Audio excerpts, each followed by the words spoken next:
Les orateurs encore présents peuvent venir pour la table ronde, pour les discussions et les questions. Ah oui, docteur...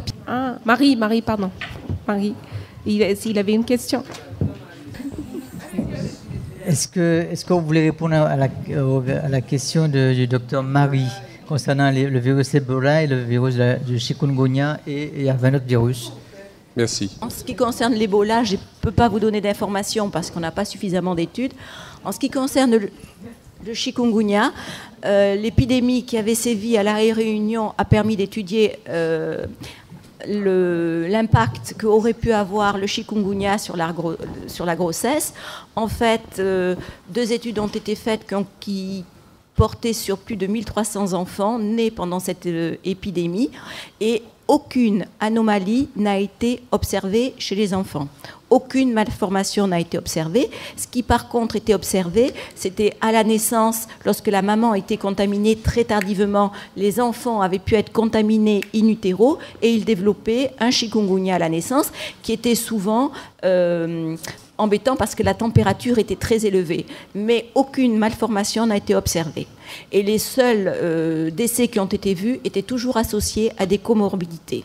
Les frustrés de ce matin, si vous avez des questions de cet après-midi aussi, si vous avez des questions que vous n'avez pas pu poser aux intervenants, vous pouvez les poser maintenant. Ça donne une dizaine de minutes de questions, pas plus. Alors, battez-vous, faites vite. J'ai une question pour Madame Dermonlis à propos des toxiques. Est-ce que les phénomènes délétères observés seraient plus en liaison avec la quantité, la durée d'intoxication ou le moment de l'intoxication? Alors, c'est plus avec le moment de l'intoxication, puisque on a dans le diaporama, on a bien vu que ces substances agissent surtout au niveau du système nerveux central et du fœtus qui n'a pas fini son développement à la 20e semaine. Je ne sais pas si je réponds à votre question. Voilà. Je vais compléter la réponse. En fait, il y a 2 facteurs. Il y a la quantité, la qualité de l'alcool ingéré, mais aussi le moment auquel l'enfant est exposé à cet alcool ou le produit psychoactif. Donc, plus l'enfant est au contact tôt lors du développement embryonnaire, plus les risques seront élevés. Plus la quantité de produits utilisés, ingérés est élevée, plus le bébé sera atteint. Quand on prend l'exemple de l'alcool, on sait qu'il y a plus la consommation est importante, plus le risque est élevé. Mais le problème, c'est qu'on ne connaît pas la dose inférieure, la plus petite dose au-dessous de laquelle il n'y a pas de problème. On sait que plus la dose est élevée, plus il y a de problèmes, mais on ne connaît pas la dose inférieure. Du coup, on dit 0 alcool, tout simplement. Mais ceci est vrai pour les autres produits psychoactifs. Oui. D'autres questions? Je voulais savoir s'il y a un risque, si la femme enceinte est exposée aux fumées de son compagnon, par exemple, de toxiques. Yes. Oui, c'est une très bonne question. Il y a une étude récente qui a été faite pour vous dire qu'elle est exposée chez les enfants à l'école. Les enfants qui ne sont pas du tout exposés à la fumée de cigarette dans la famille. Des enfants qui ont été pris au hasard dans les écoles. Et on s'est rendu compte, dans les cheveux de ces enfants, il y avait du tabac, des principes actifs du tabac. Ce qui veut dire que même s'il n'y a pas de fumée autour de vous, vous êtes quand même exposé. À plus forte raison si la personne fume autour de vous. Donc le tabagisme passif est aussi dangereux que le tabagisme actif, parce qu'on le sous-estime. C'est ça le problème. D'autres questions? Alors, s'il n'y a pas de questions, Madame la Présidente, Monsieur le Président, Mesdames et Messieurs les intervenants, il va falloir qu'on conclue. Je donne la parole à Madame la Présidente.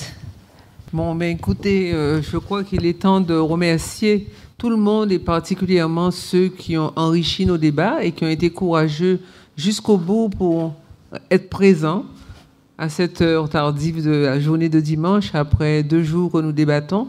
Mais je pense que globalement, enfin, je vais essayer de traduire l'esprit dans lequel s'est déroulée ces 13e journées. Il me semble qu'on a eu beaucoup d'intérêt à débattre autour de nos pratiques, à mettre en évidence et en exergue les recommandations et à découvrir également ensemble les percées, les avancées diagnostiques dans certaines pathologies, pour certains diagnostics. Et je pense que là, tout cela, c'est justement ce qui prévaut et qui donne de l'intérêt à ces journées thématiques, qui ont été particulièrement riches cette fois parce qu'elles regroupaient plusieurs spécialités qui avaient à échanger. Je pense qu'il faut souligner effectivement l'intérêt de ces formations, entre guillemets, mais de ces rencontres qui permettent d'avoir un dialogue clinico-biologique, mais également paramédical, biologiste, technicien. C'est un thème qui a justement regroupé tout ce monde et qui a été l'occasion pour vous d'échanger sur nos pratiques, sur les difficultés que nous rencontrons au quotidien en termes de technique, diagnostic, mais aussi en termes d'interprétation. Or, à ce jour, ce qu'on nous demande, c'est à la fois d'échanger avec nos partenaires, mais également d'apporter une interprétation à nos résultats. Donc, je pense que, et je l'espère, que ces journées vous ont donné l'occasion de vous enrichir, de vous pousser à échanger entre partenaires, entre professionnels de santé. Et si nous avons atteint ce but, eh bien, on peut dire que nos journées auront été réussies. Je vous remercie en tout cas de votre attention. Et je pense qu'il y a également eu un très bon climat qui a prévalu pendant ces 2 journées. Je vous en remercie également.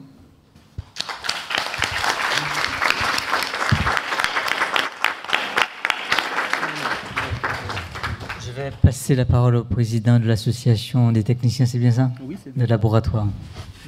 Monsieur Narian Assami. Merci. Eh bien, dans la continuité de ce qu'a dit Madame Bangou, je tiens à remercier tous les congressistes pour leur contribution au succès de ces 13e journées de biologie médicale. Donc le thème qui a été retenu a permis de rassembler pas mal de professions. Je pense aux sages-femmes, aux gynécologues, aux techniciens, aux infirmiers et aux différents cliniciens. Donc l'année prochaine se tiendra les journées médicales du technicien en Martinique sous le thème des pathologies rénales. Donc dans ce sens, nous allons nous aussi faire le déplacement. Et encore un grand merci à tous ceux qui ont participé de près ou de loin au succès de ces journées. Merci.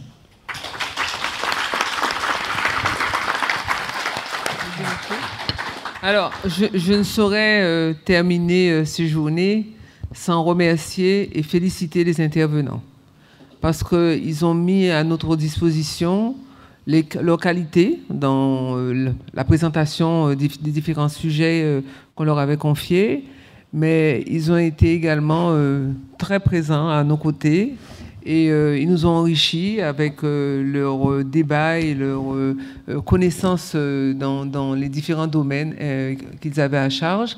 Et je pense qu'il faut les remercier chaleureusement d'avoir joué le jeu et de nous avoir fait partager leur expertise.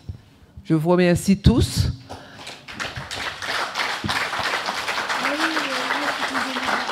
Pardon ? Je remercie également tous nos partenaires, bien sûr. Une fois de plus, vous savez comment ça devient de plus en plus difficile de réaliser ces rencontres. Et s'ils n'avaient pas foi en nous, certains ont une vraie confiance et sont présents depuis de nombreuses années. Ils nous ont cru et ils sont là encore. Donc, je voudrais les remercier chaleureusement et nous leur disons à bientôt, puisqu'il y a maintenant un rythme qui est pris tous les 2 ans. On se retrouve sous la même configuration. Donc, à 2 ans, j'espère que vous serez tous présents.